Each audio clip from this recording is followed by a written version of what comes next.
하나님 말씀 봅니다. 하나님 말씀 로마서 3장 20절 22절까지 3절 보도록 하겠습니다. 로마서 3장 20절에서 22절까지 보겠습니다. 같이 읽겠습니다. 그러므로 율법의 행위로 그의 앞에 의롭다 하심을 얻을 육체가 없나니 율법으로는 죄를 깨달음이니라. 이제는 율법 위에 하나님의 한 의가 나타났으니 율법과 선지자들에게 증거를 받은 것이라. 곧 예수 그리스도를 믿음으로 말미암아 모든 믿는 자에게 미치는 하나님의 의인이 차별이 없느니라. 아멘. 지난주에 이어서 말씀을 더 살피도록 합니다. 우리가 지난주에 예수 그리스도의 십자가의 대속의 죽으심을 통해서 우리에게 이루어진 일들이 무엇인가? 이루어진 일들이 무엇인가? 우리에게가 아니라 객관적으로 그 그리스도의 그 대속의 죽으심을 통해서 이루어진 일이 무엇인가를 우리가 살피는 중에 지난주에는 칭의에 대해서 살폈습니다. 칭의 교리를 중세 때 재발견했던 루터의 경우를 얘기하면서 루터뿐만 아니라 오늘날에도 많은 사람들이 이 루터 당시의 그 로마 카톨릭의 칭의 개념, 잘못된 칭의 개념을 가지고 있어서 루터도 그렇고 오늘날도 많은 사람들이 그 칭의 개념을 혼동을 겪고 있는 그런 경우들이 있다라고 하는 것을 말씀을 드렸습니다. 그러면서 흔히 칭의는 우리 내면에서 무엇인가 어떤 변화가 일어나는 것이 아니라 그냥 법정에서 재판장이신 하나님이 법정에서 우리를 예수 그리스도의 그 대속의 예수 그리스도의 그 의를 근거로 우리를 의롭다고 칭해 주시는 것, 이것이 칭의다 라고 하는 것을 살폈습니다. 그래서 그 근거로 구약에서도 그렇고 신약에서도 그렇고 실제로 우리 내면에서 일어나는 변화가 아니라 우리 밖에서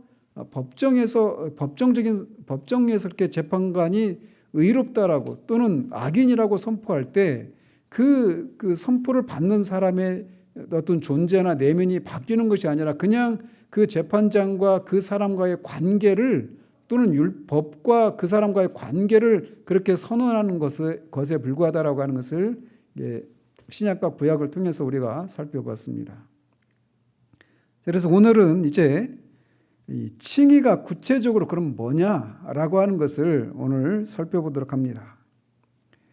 그래서 우리가 지난주에 이어서 지금은 기억 안 나시겠지만 아무튼 이어서 말씀을 듣는 분들은 지금까지 언급한 이런 구절들에서 하나님은 삶의 조건으로서 우리에게 지워진 그런 율법의 모든 요구가 주 예수 그리스도를 믿는 사람들의 경우에는 완전히 충족되었다라고 법적인 선포를 하시는 것입니다.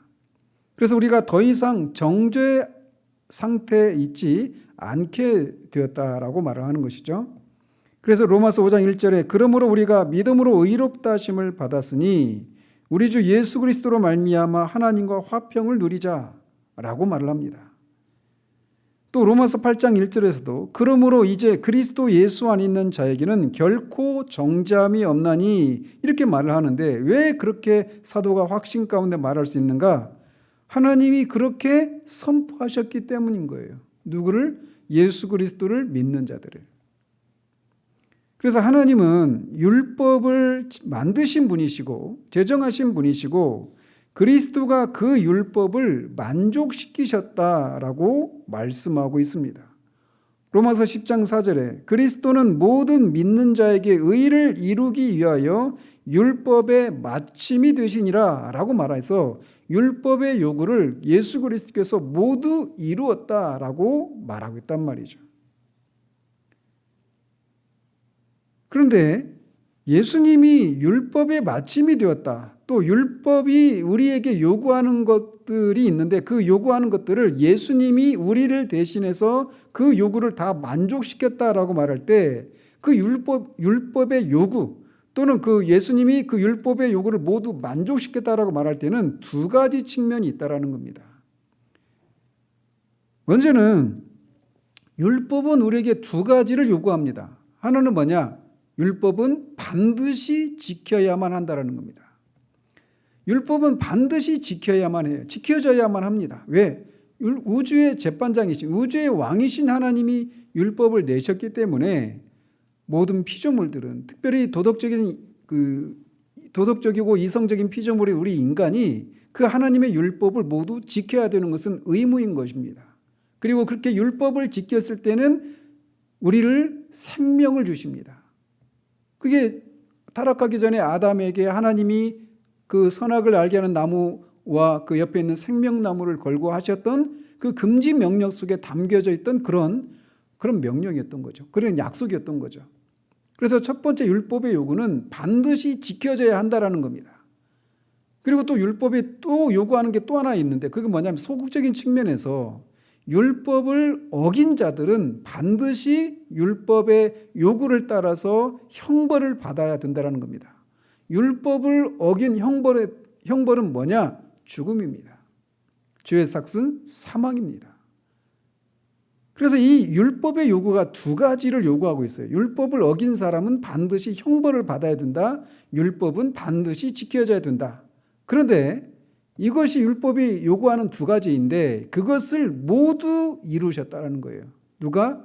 예수 그리스도께서. 그래서 첫 번째로 이 하나님이 우리를 의롭다고 하실 때는 이 율법의 요구 두 가지 측면 모두에 대해서 의롭다라고 법정에서 선언하는 그런 의미가 있다는 거예요. 그래서 쉽게 말하면 칭의라고 할 때는 먼저 소극적인 측면이 있는데 우리가 더 이상 율법이 요구하는 대로 형벌을 받지 않아도 된다라는 겁니다. 왜요? 예수 그리스도께서 십자가에서 율법이 요구하는, 율법을 어긴 자들에게 요구하는 그 형벌을 대신 형벌을 받으셨기 때문에 그런 거예요. 그래서 우리가 칭의에는 첫 번째 이 개념이 포함되어 있습니다. 우리가 더 이상 율법을 어긴 것에 대한 죄에 대한 책임이 없어졌다. 다른 말로 말하면 죄가 사해졌다. 죄를 용서받았다라고 하는 그런 의미가 담겨 있는 겁니다. 율법은 모든 사람을 정죄하고 온 세상이 하나님의 심판 아래 있다라고 선언합니다. 따라서 이렇게 하나님의 심판 아래 있는 사람들에게 첫 번째 요구되는 거 뭐냐면 그 법을 어긴 것이 죄잖아요. 그래서 그 죄에 대한 그 사함을, 용서를 받아야 되는데 바로 첫 번째 이 일이 예수 그리스도께서 이루셨다라고 하는 거예요. 우리의 죄책이 반드시 해결되어야 하는데 칭의의 첫 단계가 바로 이 그리스도의 사역을 통해서 우리의 죄가 가리워졌고 그렇기 때문에 용서받았음을 선언하는 그런 의미가 있다는 겁니다. 그래서 칭의라고 하는 개념에는 우리가 예수 그리스도를 믿음으로 의롭다고 칭함을 받는데 그 개념에는 죄 용서를 받았다라고 하는 그런 개념이 있는 거예요. 죄 용서 받기 위해서는 반드시 율법의 요구를 만족시켜야 돼요. 형벌을 받아야 되는데 그것을 예수님이 대신 십자가에서 죽으심을 통해서 우리가 받아야 될 형벌을 다 받아내신 겁니다. 우리의 과거와 현재와 미래 그 모든 죄에 대한 책임을 예수님이 다 받으신 거예요. 그래서 우리는 더 이상 그리스도 안에 있는 자들에게는 결코 정죄함이 없다라고 말하는 겁니다. 왜? 하나님이 그 예수 그리스도를 믿는 자들은 의롭다라고 선언하셨기 때문에 그것을 절대로 번복하지 않으신다라는 거예요. 이렇게 칭의에는 이런 소극적인 죄 사함이라고 하는 소극적인 요소가 있습니다. 그러나 칭의는 거기서 그치지 않습니다. 적극적인 요소가 있어요. 그래서 칭의라고 할 때 의롭다고 칭함을 받는다고 하는 이 칭의와 죄사함은 같은 것이 아닙니다. 죄사함이 칭의 안에 들어있는 거예요. 그러나 칭의는 죄사함 이상의 그 무엇이 있다라는 거죠. 만약에 칭의를 그저 단순히 죄사함이라 이렇게 생각하는 것은 속죄에 관한 교리가 잘못되었기 때문에 그런 생각을 갖는 겁니다. 이렇게 칭의를 죄사함이라고 생각하는 사람들은 그리스도가 십자가에서 죽으심을 통해서 율법의 소극적인 율법의 소극적인 요구인, 즉 율법을 어긴 자들은 반드시 형벌을 받아야 된다라고 하는 그것을 받으신 것이 전부다라고 생각하고 있다라는 거예요. 그거를 우리가 율법의 형벌을 받는 것, 이거를 그리스도의 수동적인 순종, 또는 소극적인 순종 이렇게 부르는데, 칭의가 죄사함이다 이렇게 말하는 사람들은 그리스도의 순종을 그저 수동적인 순종만 알고 있는 그런 것에서 이런 오해를 한다라는 것이죠. 그리스도는 우리를 대신해서 율법의 소극적인 요구인 형벌을 받는 것을 하셨을 뿐만 아니라, 율법은 앞에서도 말씀드린 것처럼 반드시 지켜져야 합니다. 그래서 예수님은 율법의 요구에 따라 형벌을 받으시기 전에 율법의 적극적인 요구인 그 율법을 지키시는 삶을 사셨던 겁니다. 그거를 예수님의 능동적인 순종 이렇게 부르고 있죠. 근데 칭의는 이 소극적인 순종과 수동적인 순종과 능동적인 순종 모두가 포함되어 있는 거예요. 율법의 요구가 이 수동적인 순종과 율법의 그 요구에 따라 형벌을 받는 것은 수동적인 순종과 관계되어 있고, 율법의 그 적극적인 요구인 율법을 반드시 지켜야 되는 이것은 예수님의 능동적인 순종과 관계가 있는 것이죠.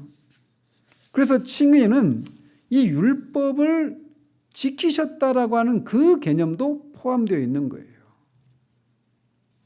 이것은 우리가 죄사함을 받았을 뿐만 아니라 율법에 능동적으로 순종하신 결과 얻으신 예수 그리스도 자신의 그 적극적인 의가 우리에게 전가되었다라고 하는 것도 포함되어 있다는 겁니다.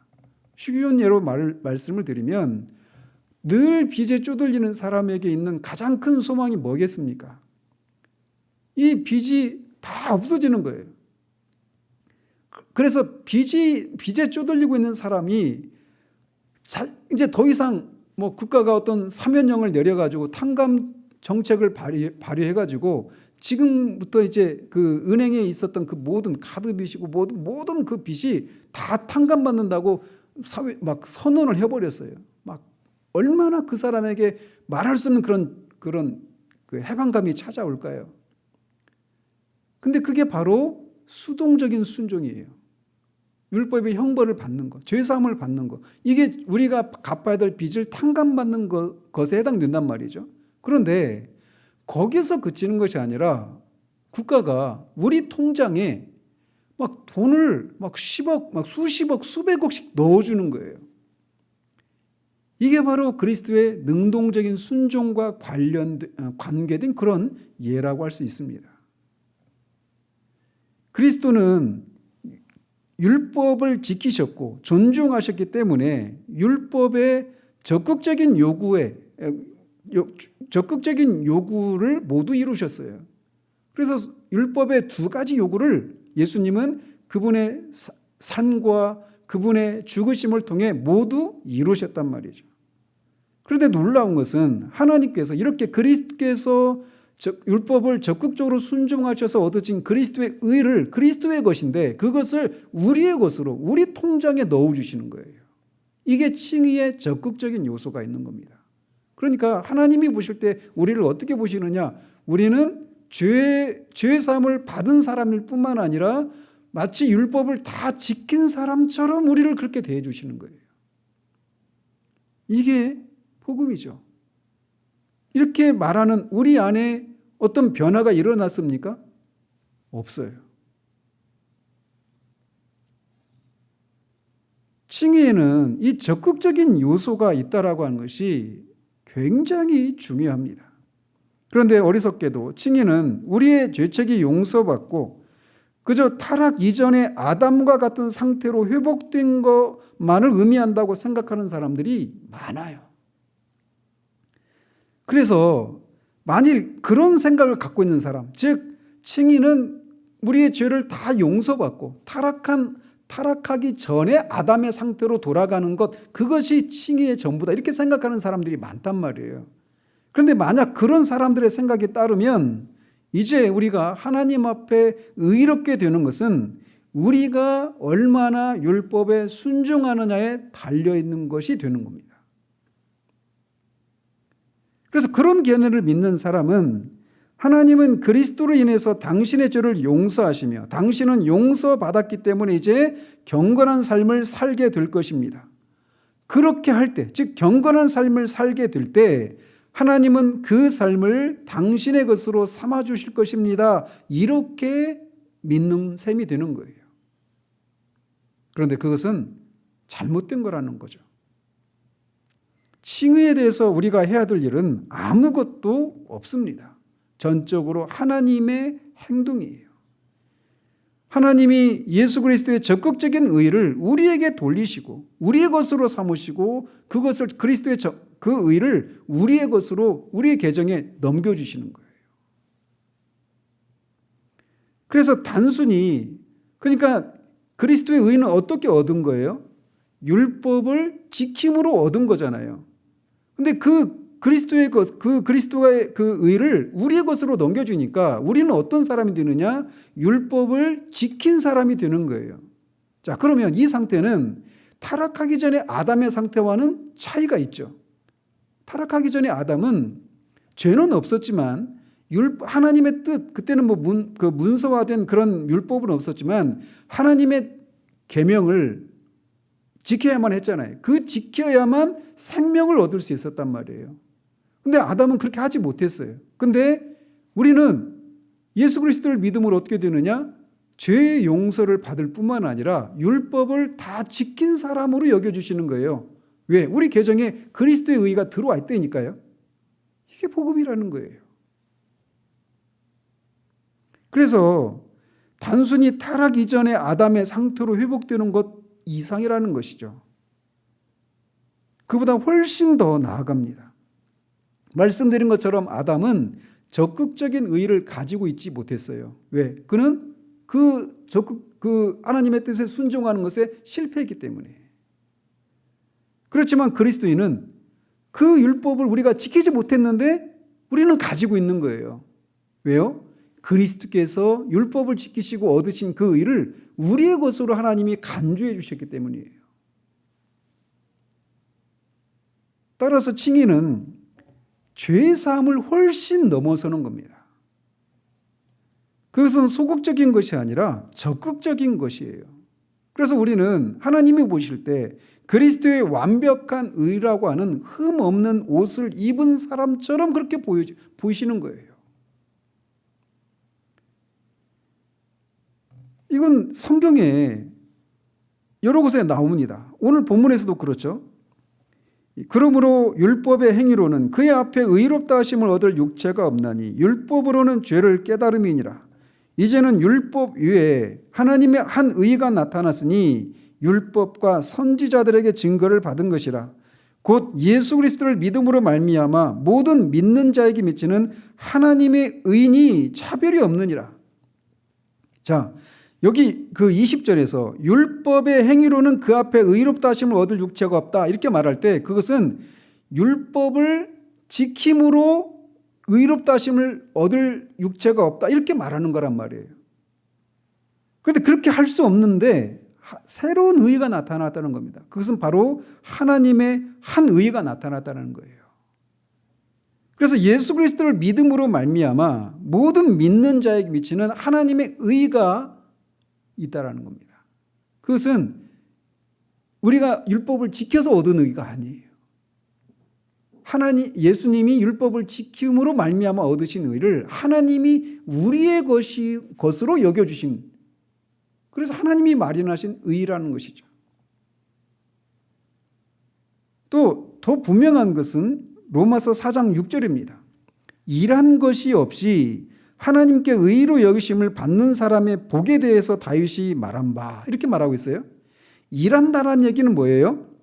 율법을 지키는 것을 의미합니다. 율법을 지키지 않았는데 하나님께 의로 여기심을 받는 사람 이렇게 말하고 있어서 이 칭의의 적극적인 요소를 우리에게 말해주고 있는 거예요. 율법을 지킴으로써 지켜야만 얻을 수 있는 의인데 그거를 우리가 그 율법을 지킨 일이 없어요. 이런 적이 없어요. 그런데 우리를 대신해서 예수님이 그 율법을 지키시는 일을 하셨고 그 결과 얻으신 의를 우리의 것으로 하나님이 간주해 주신다는 겁니다. 이 칭의의 적극적인 요소예요. 또 로마서 5장 17절 19절에 보면 한 사람의 범죄로 말미암아 사망이 그 한 사람을 통하여 왕노릇하였은즉 더욱 은혜와 의의 선물을 넘치게 받는 자들은 한 분 예수 그리스도를 통하여 생명 안에서 왕노릇하리로다. 그런즉 한 범죄로 많은 사람이 정죄에 이른 것 같이 한 의로운 행위로 말미암아 많은 사람이 의롭다 하심을 받아. 자, 여기서 의롭다 하심을 받았다고 말했어요. 근데 이게 어떤 적극적인 의인지 적극적인 그런 칭의의 적극적인 측면인지 아니면 소극적인 측면인지 분명하지 않죠. 그런데 뒤에 이어지는 구절에 보면 생명에 이르르느니라 이렇게 말하고 있어요. 자, 생명에 이르기 위해서는 어떻게 해야 됩니까? 율법을 지켜야 되는 거예요. 그러니까 여기서 한 의로운 행위로 말미암아, 여기서 한 의로운 행위는 누구의 행위예요? 예수 그리스도의 행위인 것이죠. 예수 그리스도의 행위인데 그게 십자가의 죽으심을 말하는 것이 아니라 생명에 이르게 하기 위한 그 의로운 행위니까 이게 뭐예요? 결국은 적극적으로 율법을 지키신 것을 의미하는 거예요. 한 사람이 순종하지 아니함으로 많은 사람이 죄인 된 것 같이 한 사람이 순종하심으로 많은 사람이 의인이 되리라. 이것도 역시 칭의의 적극적인 측면을 말하는 겁니다. 여기서 우리는 그리스도의 소극적인 순종뿐만 아니라 그의 적극적인 순종, 즉 율법을 어긴 결과 타락한 아담과는 비교할 수 없이 더 훨씬 나아간 그런 상태가 되었다라고 하는 것을 우리에게 말해주고 있는 거예요. 그래서 로마서 10장 4절에서도 그리스도는 모든 믿는 자에게 의를 이루기 위하여 율법의 마침이 되시니라 이렇게 말을 하고 있는 겁니다. 율법의 마침에는 그러니까 두 가지 의미가 있죠. 율법 요구를 따라 형벌을 받는 것, 그래서 죄 사함을 받는 것, 이것과 율법을 적극적으로 지켜서 그 의를 얻는 것, 생명을 얻는 것, 이 두 가지가 다 들어있는 것이죠. 그렇기 때문에 고린도전서 1장 30절에서 너희는 하나님으로부터 나서 그리스도 예수 안에 있고 예수는 하나님으로부터 나와서 우리에게 지혜와 의로움과 거룩함과 구원함이 되셨다 이렇게 말을 하고 있는 겁니다. 이 외에도 다른 많은 것들 속에서 칭의의 이런 죄사함이라고 하는 소극적인 측면뿐만 아니라 칭의 안에는 이 적극적인 그런 개념도 있다라고 하는 것을 성경 여러 곳에서 우리에게 말해주고 있습니다. 그래서 우리가 칭의를 받았다, 우리가 의롭게 되었다라고 하는 개념 속에는 두 가지 개념이 있음을 우리가 잊지 말아야 됩니다. 율법의 형벌을 다 받아서 우리가 더 이상 죄값을 치를 일이 없게 되는 죄사함을 받았다라고 하는 그런 소극적인 측면이 하나와 율법을 다 지킨 그런 사람으로 우리를 여겨주신다라고 하는 이 두 가지 측면이 있다라고 하는 것을 잊지 말아야 돼요. 그런데 지난주에도 말씀드린 것처럼 많은 사람들이 칭의와 성화를 혼동합니다. 그렇기 때문에 칭의와 성화는 완전히 다른 개념이거든요. 그런데 이 두 개념을 혼동하기 때문에 구원받은 사람들임에도 불구하고 자꾸 이 성화를 가지고 내가 의롭다함을 받았나 안 받았나를 생각하는, 그래서 구원의 확신을 누리지 못하고 계속 어느 날은 그리스도인 같고 어느 날은 그리스도인이 아닌 것 같은 그런 삶을 살게 된다는 겁니다. 오늘 한번 정리를 하시기를 바라요. 칭의와 성화는 어떤 면에서 차이가 있는지. 먼저 칭의는 누구의 행동이십니까? 삼위 하나님 중에. 칭의는 성부 하나님의 행동이에요. 성부 하나님께서 법정에서 우리를 그리스도의 그 의의 근거에서 우리를 의롭다라고 선언하시는 하나님의 행위입니다. 이 칭의에 우리가 개입이 안 돼요. 전혀 안 됩니다. 그저 하나님의 전적인 행동이에요. 성화는 그러면 누구의 사역입니까? 본질적으로 성화는 성령 하나님의 사역입니다. 그래서 의롭고 합당하다고 선언하시는 분은 성부 하나님이시고 그게 바로 칭의죠. 그리고 거룩하게 하시는 분은 성령이십니다. 거룩하게 하는 일, 이게 바로 성화죠. 그래서 칭의와 성화는 그 주체가 성부 하나님이냐 성령 하나님이냐 이런 차이가 있어요. 근본적으로. 그 다음에 칭의는 우리 안에서 일어나는 일입니까? 우리 바깥에서 일어나는 일입니까? 그렇죠. 우리 바깥에서 일어나는 일입니다. 그래서 지난주에 살펴본 것처럼 이 마치 법정에서 일어나는 그런 사건과 같은 거예요. 재판관이 당신은 의인이다, 당신은 악인이다 이렇게 말할 때 그 사람의 내면이 바뀌는 게 아니란 말이에요. 그냥 그 사람의 그 상태를 그 지위를 그냥 선언할 뿐인 것이죠. 그런 것처럼 칭의는 그렇게 우리 밖에서 일어나는 일입니다. 우리 내면에서 일어나는 일이 아니에요. 이 부분을 우리가 많이 착각하는 것이죠. 이에 비해서 성화는 우리 안에서, 즉 우리의 내적인 삶에서 일어나는 겁니다. 그래서 우리가 의롭다함을 받을 때 우리는 법정에 서 있고 재판관은 우리에게 자유를 선언합니다. 칭의는 내 바깥에서 나에 대해서 진술하는 것이고 성화는 내 안에서 역사하고 일어나는 일입니다.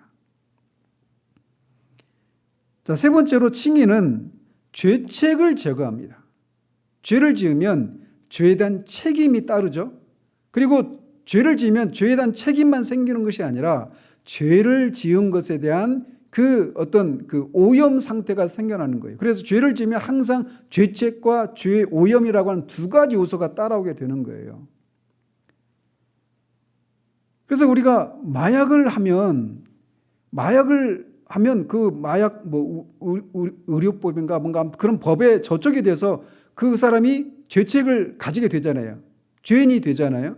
근데 마약을 하면 그냥 죄책만 가지는 것이 아니라 어때요? 우리의 몸이 망가지는 거예요. 오염이 되는 거죠. 그런 것처럼 죄를 지면 항상 죄책과 죄의 오염 이 두 가지가 같이 따르는데 칭의는 죄책을 제거하는 거예요. 죄를 용서해 주는 거예요. 그런데 마약사범이 그래서 마약사범이 죄 용서를 받았어요.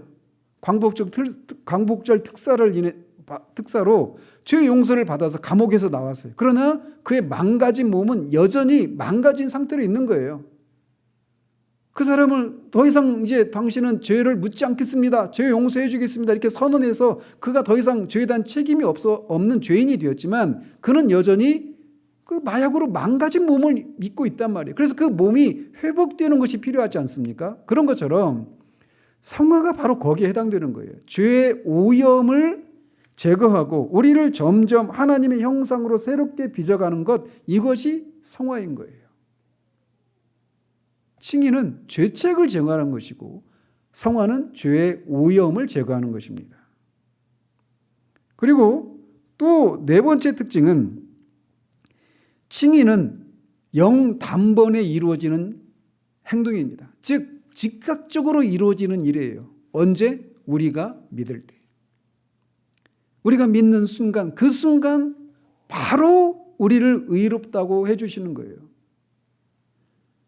그래서 칭의는 결코 반복되어서는 안 되고 반복될 수도 없고 반복될 필요도 없습니다. 왜 그럴까요? 칭의의 근거가 무엇입니까? 칭의의 근거는 예수님이 우리를 대신해서 십자가에 죽으신 것과 즉 율법의 그 율법을 지키지 않은 것에 따른 형벌을 대신 받으신 것과 함께 율법을 대신 지키시는 그런 삶을 사셨어요. 그래서 예수님은 이 세상에 사시면서 우리를 대신해서 율법을 모두 순종하셨어요. 지키셨어요. 그리고 십자가에서 우리가 받아야 될 그 형벌을 다 한 몸에 다 받으시고 죽으셨습니다. 그리고 이 일들은 결코 반복될 수가 없어요. 예수님이 다시 와서 우리 율법을 다시 지키시고 또 율법의 형벌을 받으실 그런 필요가 없다라는 겁니다. 그 증거가 뭡니까? 예수님이 부활하신 거예요. 다 끝났으니까. 그것이 모두 맞춰졌기 때문에 예수님이 부활하신 겁니다. 그래서 예수님의 부활이 그래서 중요한 거예요. 우리 그 예수님의 삶과 죽으심이 의미하는 게 바로 진실이다라고 하는 것을 증거하는 게 뭐냐? 예수님의 부활이에요. 그리고 뿐만 아니라 승천하셔서 지금 하나님 보좌 우편에 앉아 계시죠. 왜 앉아 계십니까? 아직 할 일이 있으면 서서 일을 하셔야 되는데 다 끝냈기 때문에 앉아 계신 거예요. 그리고 왕으로서 통치하고 계신 것이죠.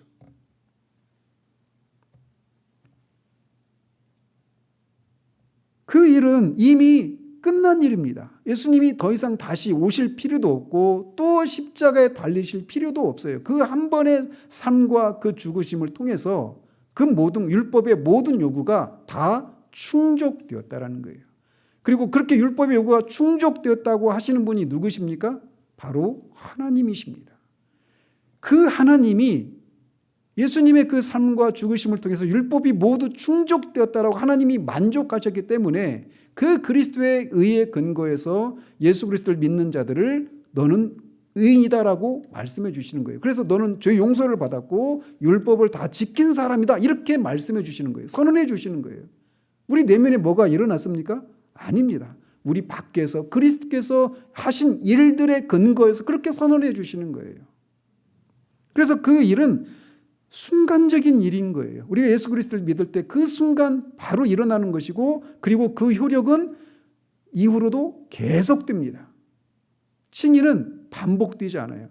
오늘 예수님을 믿음으로 칭의 의롭다고 해주셨다가 내일 죄를 지으면 다시 그거를 번복하시고 이런 게 아니라는 겁니다.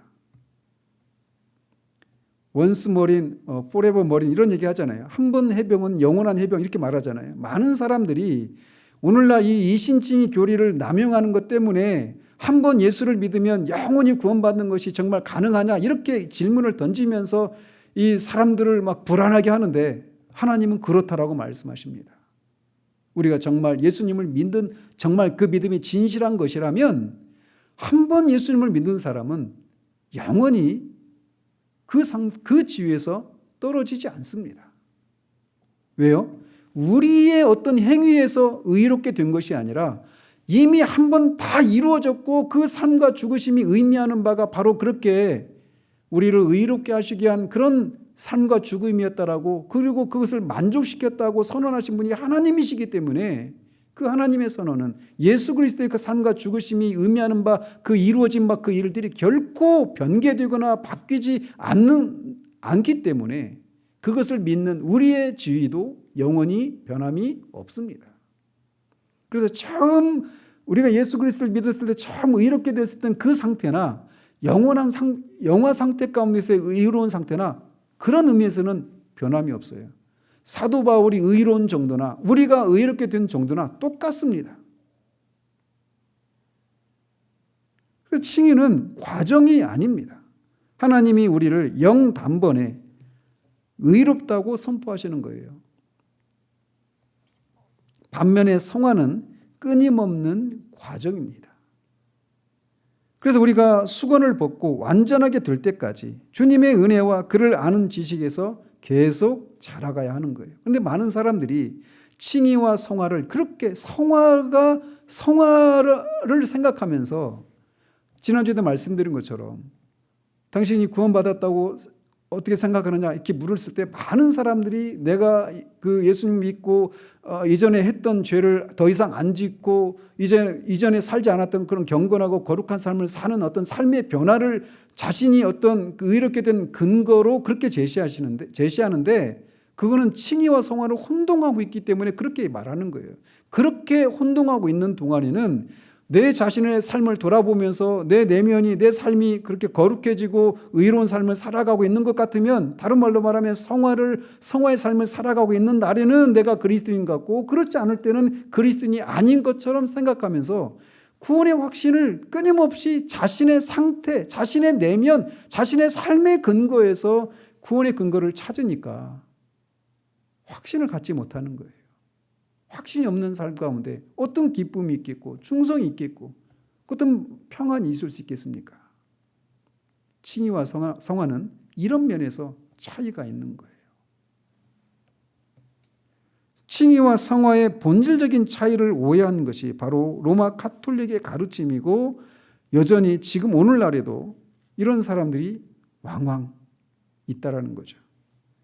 루터를 속박했던 것이 바로 이 문제였습니다. 그리고 그가 이 로마서 1장 17절을 만났을 때 이 말씀의 의미를 깨닫고 자신이 자유롭고 하나님 앞에서 의롭게 된 것을 알고 그것이 순간적으로 영단번에 이루어진 순간일 뿐만 아니라 그 효력이 영원히 지속되기 때문에 그 자신이 그렇게 하나님 앞에 의로운 사람이라는 것을 알고 기뻐하고 그것을 자랑하기 시작했던 겁니다. 이 칭의와 성화의 차이를 오해하면 자신의 의롭다함을 받았는지 아닌지에 대해서 의심을 하게 됩니다.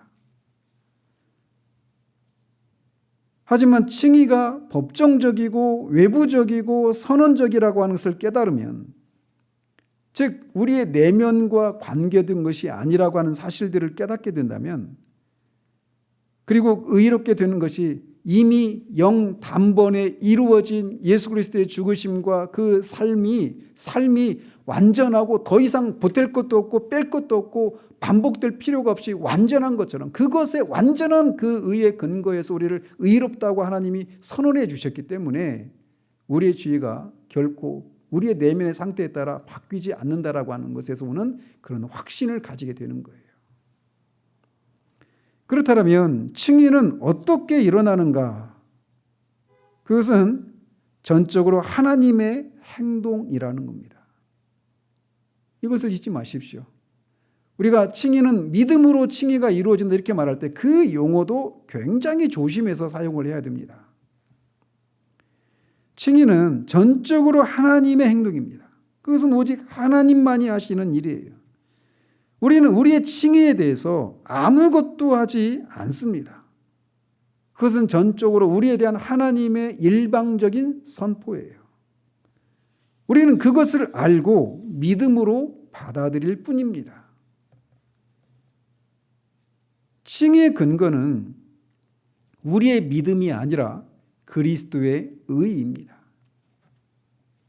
우리가 오직 믿음으로 의롭다함을 받는다라고 말할 때 그게 무엇을 의미하는지 조심해야 될 지점이 바로 여기예요. 믿음과 칭의의 관계는 어떤 관계일까요? 우리가 믿음으로 의롭다함을 받는다. 이게 이신칭의 이렇게 말을 하잖아요.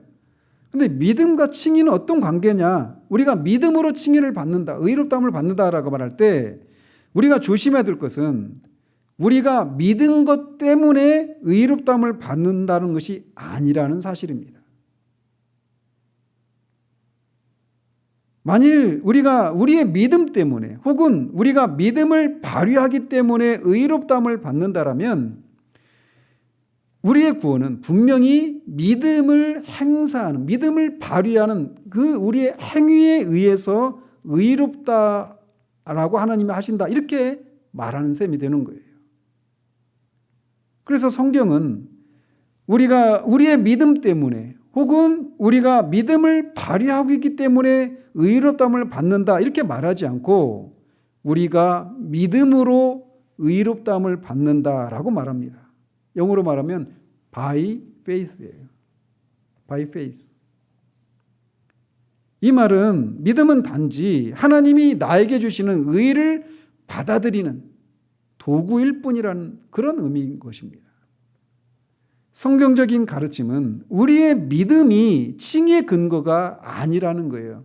우리의 믿음이라고 하는 도구를 통해서 우리를 의롭다고 하시는 것이지 믿음이 우리의 의로움의 근거가 아니라는 겁니다. 우리의 칭의의 근거는 오직 예수 그리스도뿐입니다. 그 예수 그리스도의 의의 근거에서 하나님 우리를 의롭다고 하실 때 우리가 믿음으로 그것을 받아들이는 거예요. 나의 믿음이 아니라 그리스도 안의 의입니다. 우리를 구원해 주시는 것은 그리스도에 대한 우리의 믿음이 아닙니다. 우리를 구원하시는 분은 오직 그리스도예요. 그렇다면 믿음은 어떤 일을 담당하는가? 말씀드린 것처럼 믿음은 그리스도의 의가 우리에게 오는 통로이자 도구일 뿐입니다.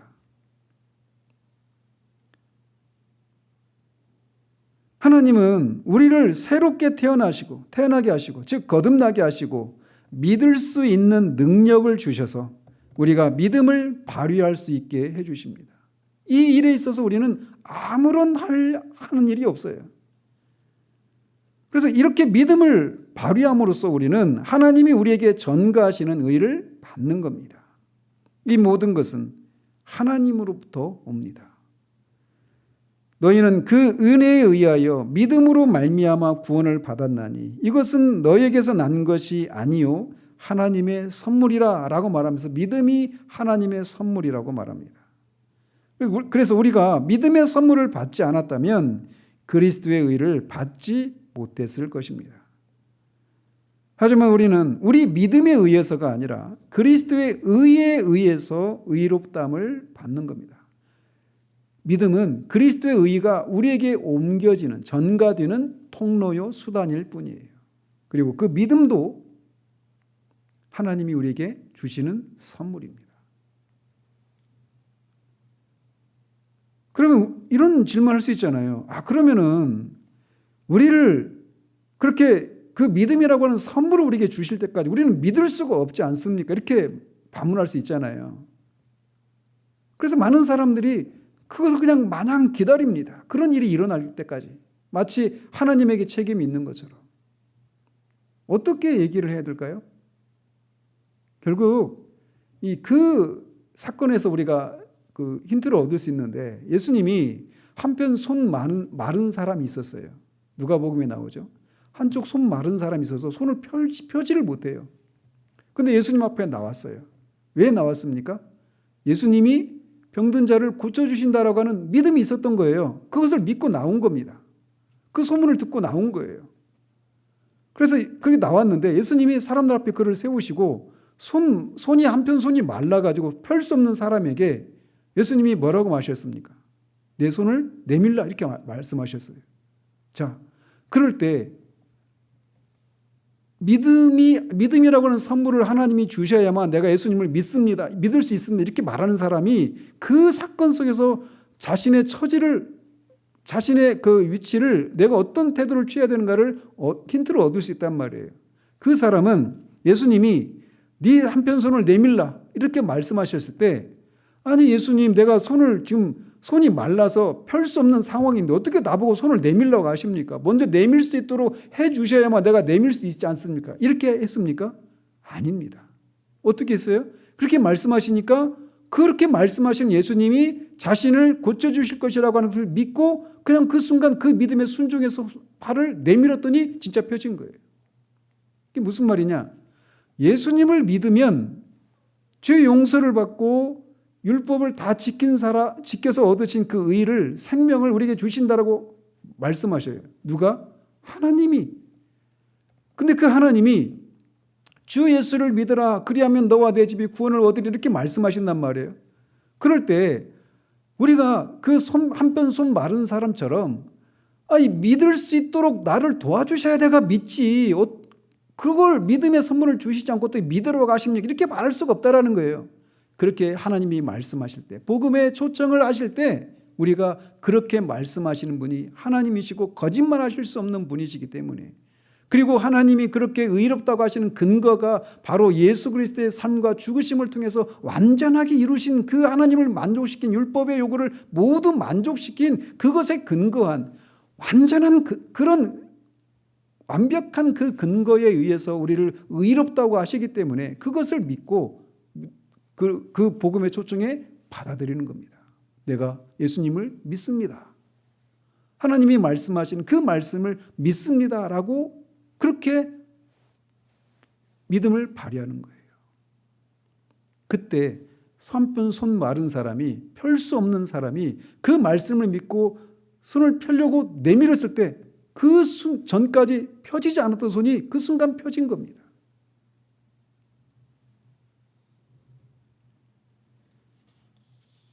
이 믿음은 그냥 예수 그리스도를 믿는 것과 그 다음에 그 믿음이 진짜라고 하는 것이 어떻게 입증이 되느냐? 그것은 이 야고보 사도와 바울과의 그 관계를 통해서 우리가 알 수 있습니다. 야고보 사도도 믿음에 대해서 얘기하고 있고 바울도 로마서에서 믿음에 대해서 얘기하고 있습니다. 그런데 이 바울이 다루고 있는 믿음과 야고보가 다루고 있는 믿음은 서로 다른 것입니다. 즉 그가 다루고 있는 대상이 달라요. 바울은 어떤 사람을 대상으로 하고 있었느냐? 자기들의 행위와 삶과 행동으로 스스로를 의롭게 할 수 있다고 믿는, 율법의 행위로 의롭게 될 수 있다고 믿는 사람들을 대상으로 믿음의 문제를 다루고 있는 거예요. 그래서 그런 사람들에게 바울은 행위가 아니라 오직 믿음으로만 구원을 받는다라고 하는 것을 강조하고 있는 겁니다. 로마서에서 말이에요. 이에 비해서 야고보는 나는 예수 그리스도를 믿어서 구원을 받았기 때문에 내가 무엇을 하는 자는 중요하지 않다. 나는 예수를 믿었다라고 말하면서 그렇게 자신이 원하는 대로 아무렇게 살아도 상관없다고 말하는 그런 사람들을 대상으로 믿음에 대해서 다루고 있는 겁니다. 그래서 야고보 사도는 참된 믿음은 반드시 행위로 이어지는 그런 것이라고 강조하고 있는 거예요. 그래서 너희가 참된 믿음을 소유하지 않았다면 믿음과 믿음으로 의롭다 하심을 받는 것에 대해서 아무리 말해도 소용없다라는 겁니다. 너희 믿음이 참된 것인지 여부를 시험하는 방법은 그 믿음이 너희의 삶에서 특정한 일들을 일으키고 있는지 물어봐야 한다는 거예요. 즉 성화의 삶으로 이어지고 있느냐라고 하는 것을 통해서 자신의 믿음이 진짜인지 아닌지를 죽은 믿음인지 살아있는 믿음인지 알 수 있다라고 말하고 있는 겁니다. 그래서 바울이 믿음이 행함이 없는 것을 말하고 있는 게 아니라는 겁니다. 그래서 오늘 앞에서도 말씀드린 것처럼 이신칭의 복음, 이 바울의 이신칭의 복음을 한국교회가 잘못 받아들여서 성도들이 그런 그 제자도가 없는, 성화가 없는 삶을 살고 있다라고 말하는 김소연 박사님을 비롯한 그런 사람들이 지금 그런 목소리를 내고 있잖아요. 그거는 그들이 칭의와 성화를 그 순간에 착각하고 있는 거예요. 바울이 말하는 믿음은 죽은 믿음이 아니라 매우 활동적이고 스스로 자신이 참 믿음을 소유했다라고 하는 것을 그의 행위를 통해서 죄를 죽이고 거룩한 삶을 실제로 살아가는 삶을 통해 입증되기 마련인 것입니다. 그래서 지난주에도 말씀드린 것처럼 오늘날 제자도가 없는 기독교, 성화가 없는 그리스도인, 이런 삶에 대한 타겟책으로 성화를 강조하는 메시지를 전하면 끼어있는 설교고 정말 그런 살아있는 말씀 이렇게 사람들이 생각하는데 성화가 아니라 칭의를 강조해야 하는 거예요. 이신칭의 복음을 전하면 반드시 거기에는 이런 성화로 이어지는 그런 삶이 반드시 따라옵니다. 왜? 참 믿음은 그런 특징을 가지고 있기 때문에 그래요. 그 얘기는 뭐냐? 오늘날 한국 교회 안에 그런 제자도가 없고 성화가 없는 그런 기독교, 그런 그리스도인, 이런 것에 대해서 우리가 해야 될 것은 뭐냐면 그들이 진짜 참 믿음을 소유한 사람인지 이것을 점검하도록 해야지, 성화를 강조하는 그런 메시지를 강조하는 대로 가서는 안 되는 거예요. 그런 쪽으로 치우치게 되면 결국 어디로 가느냐? 마치 내가 그런 성화의 삶을 통해서 내가 구원을 받은 사람이 되는 것처럼 생각하는 거예요. 그래서 무엇인가 하면 그것을 자랑하고 마치 자신은 다른 사람들보다 더 특별한 그리스도인인 것처럼 그렇게 생각하는 거예요. 그리고 거기에는 참 자유가 없습니다. 강조되어야 될 것은 언제나 이신칭의 복음입니다. 그러면 성화는 어떻게 해야 되느냐? 이신칭의 복음의 근거에서 성화를 강조해야 되는 거예요. 이것은 술의 두 바퀴와 같습니다. 늘 같이 가야 하는 거예요. 어느 한쪽만 강조하게 되면 수레가 더 이상 앞으로 나가지 못하고 전복되고 말아요. 그래서 우리가 깨달아야 될 중대한 사실은 우리의 믿음이 우리의 의를 구성하는 것이 아니라는 겁니다. 하나님은 우리를 바라보시고는 우리가 믿기 때문에 그것을 의로 여기시겠다고 말씀하시지 않아요. 오히려 하나님은 이렇게 말씀하십니다. 나는 너에게 너를 위해 율법을 완벽하게 지키고, 능동적인 순종이죠. 너의 죄를 위해 죽은 내 아들의 의, 즉 수동적인 순종이죠. 그 내 아들의 의를 주겠다. 내 아들은 율법 앞에 절대적으로 의로우며 율법 앞에서 너를 대표했다. 그는 율법의 1.1회까지 성취했으며 그렇기 때문에 나는 너에게 내 아들의 의를 주겠다. 이렇게 말씀하시는 것입니다. 그래서 하나님은 우리에게 그리스도를 믿으라고 명령하시는 거예요. 그리고 하나님은 내게 믿음의 선물을 통해 믿을 수 있는 능력을 주셨습니다. 그래서 우리는 우리 자신이 아니라, 우리 의가 아니라, 내 의가 아니라 그리스도를 바라보는 거예요. 우리의 의는 전적으로 주 예수 그리스도 안에 있습니다. 그래서 사탄이 우리를 참소하죠. 또 양심 우리를 송사합니다. 언제? 우리가 성화의 삶을 살아가는데 실패할 때마다 네가 이렇게 살았는데 어떻게 네가 하나님 앞에 의로운 사람이라고 할 수 있느냐. 이렇게 말할 때 우리가 할 말이 없죠. 왜? 실패했으니까. 그러니까 어떻게 해요? 그 실패한 삶을 회복하기 위해서 죄를 짓지 않으려고 하고 또 거룩한 삶을 살아가려고 노력합니다. 그것 자체는 맞아요. 그런데 잊어버리고 있는 게 있는 거예요. 지금 잃어버리고 있는 게 있는 거예요. 그게 뭐예요? 우리의 의는 우리의 행위가 아니라 그리스도의 의에 근거해서 하나님이 법정적으로 선언해 주시는 그런 사실이라는 겁니다.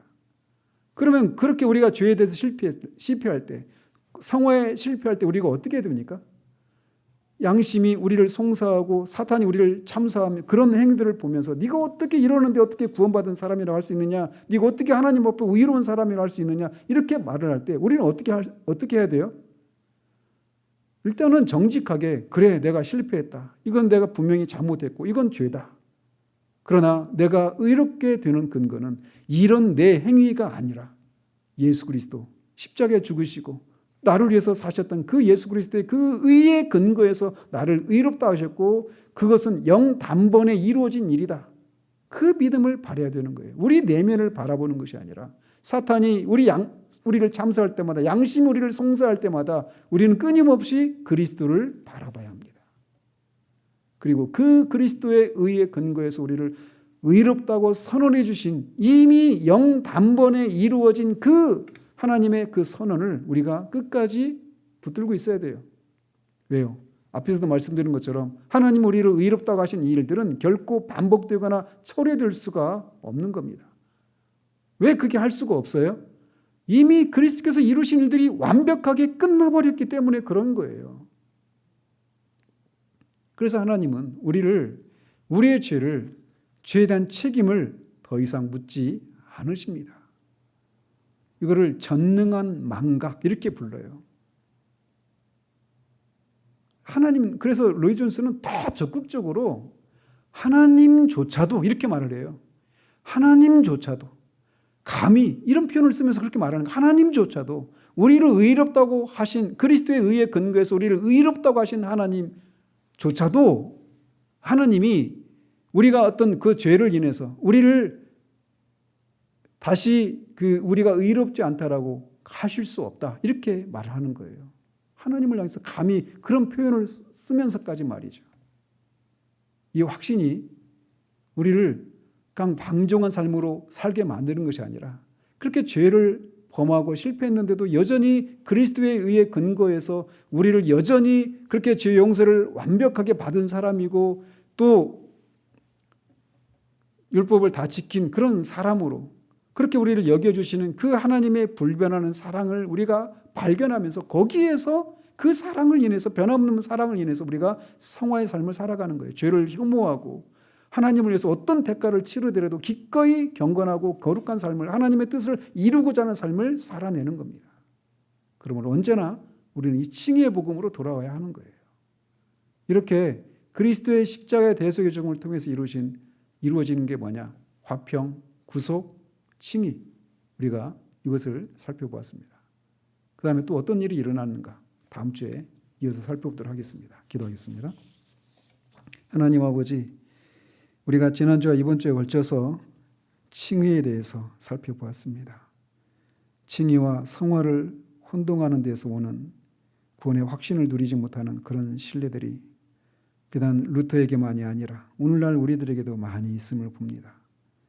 그래서 우리가 의롭게 된 그 근거를 자꾸 우리 내면에 일어난 그런 변화, 우리의 행동을 가지고 우리에게서 그 의로움의 근거를 찾으려고 하다가 양심의 송사와 사단의 참수 앞에 아무 속수무책으로 당하며 그냥 그런 삶을 살지 못한 그 현실을 인해서 하나님 앞에 나아갈 담대함을 누리지 못하는 그런 일들이 얼마나 많이 있는지요. 그러나 하나님 우리를 의롭다 하신 근거는 이미 완벽하게 완전하게 이루어졌기 때문에 더 이상 반복될 수도 없고 반복될 필요도 없는 그리스도의 그 대속의 삶과 죽으심을 통해서 그 얻으신 그 의를 근거로 우리의 것으로 여겨주신다라고 하는 이 복음을 우리가 다시금 살펴보았습니다. 이 복음에 우리가 견고히 붙들려서 우리가 흔들리지 않고 그렇게 하나님 앞에 의로운 사람으로 우리가 설 수 있음을 우리가 알고 하나님 앞에 담대히 나아가 하나님이 우리에게 주신 그 복을 힘써 누리는 우리 모두 될 수 있도록 도우시기를 원합니다. 예수 그리스도 이름으로 기도합니다. 아멘.